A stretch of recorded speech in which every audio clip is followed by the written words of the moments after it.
Social Security average wage index versus cost of living adjustment. Using the wrong numbers could cost you big time. I had written this article on my blog about 3 weeks ago, December 15th, 2019. I've been jonesing to do the video on it because it's so important. I'm telling you, when you're planning for Social Security, using the wrong numbers will cost you dearly, dearly. Don't use the wrong numbers. I'm going to tell you the right numbers to use here today. So let's go into this. I'll read this. I'll go to my spreadsheet that I have here, and we'll go back and forth a little bit. Essentially, let's just read the thing first. I can't remember exactly what I wrote.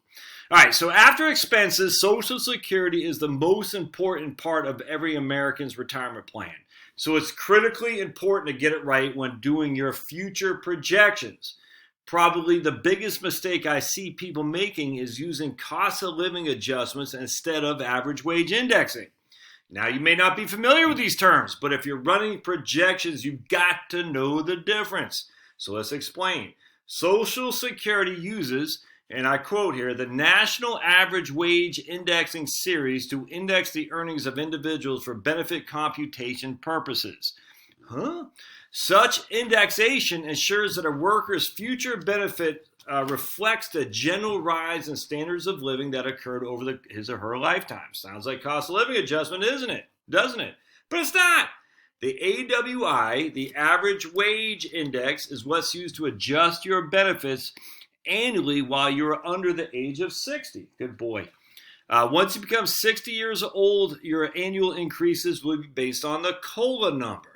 And since 1975, COLAs were used instead of legislative action to determine current retiree Social Security adjustments on a regular basis. All right, so remember, if I'm 49, to project my future benefits, I do not use COLAs until I'm 60. At 60, you would switch from AWI to COLA. You think it's not a big deal, right? Because the National Average Wage Indexing Series to index the earnings of individuals for benefit computation purposes, that sounds like a COLA. It's not.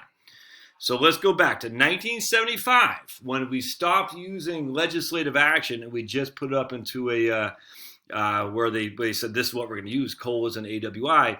COLAs were used instead of legislative action, all right, since 1975. Since then, the AWI average wage index has averaged 4.3% a year, whereas cost of living adjustments has averaged 3.6. So that's 70 basis points difference a year. Now, that might not sound by much, but watch this.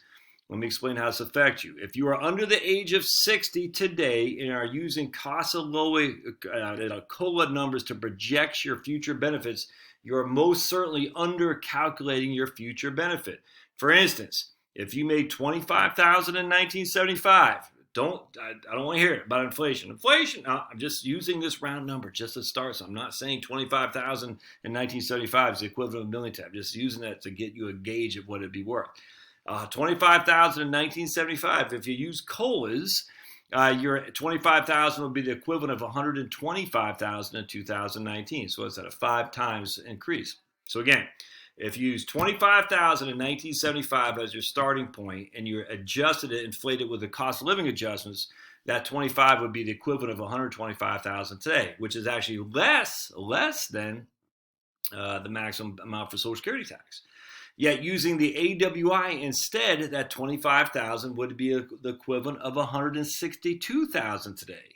And that is 37,000 more using the AWI than the COLA, which is a 30% increase. Okay, so again, 25,000, 25,000. Use COLAs, it goes to 125,000.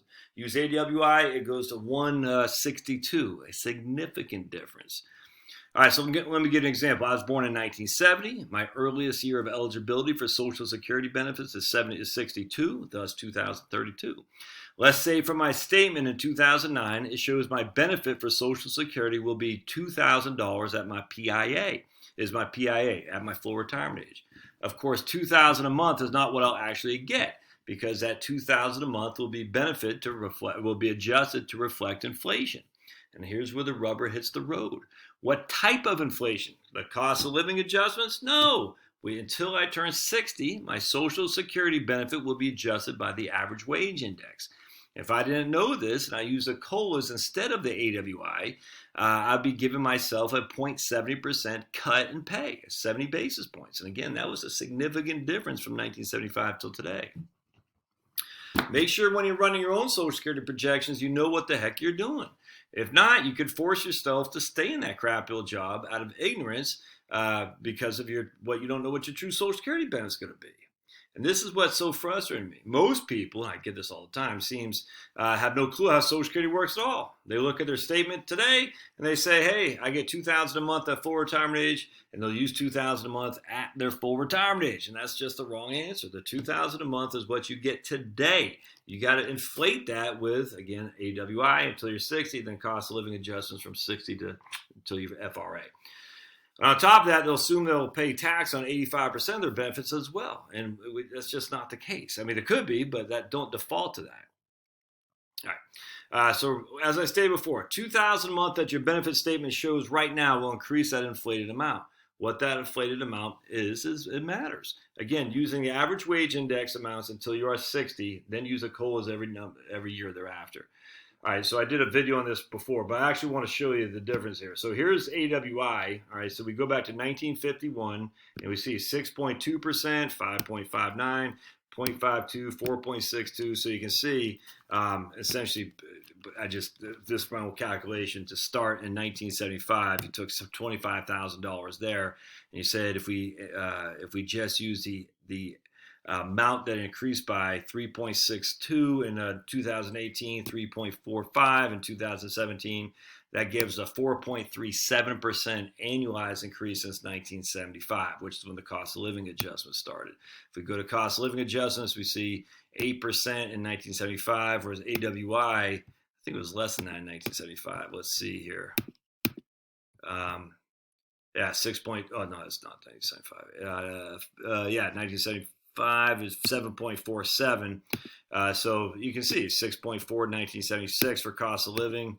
I can't get that, man. It's driving me crazy. All right, there we go. There we go.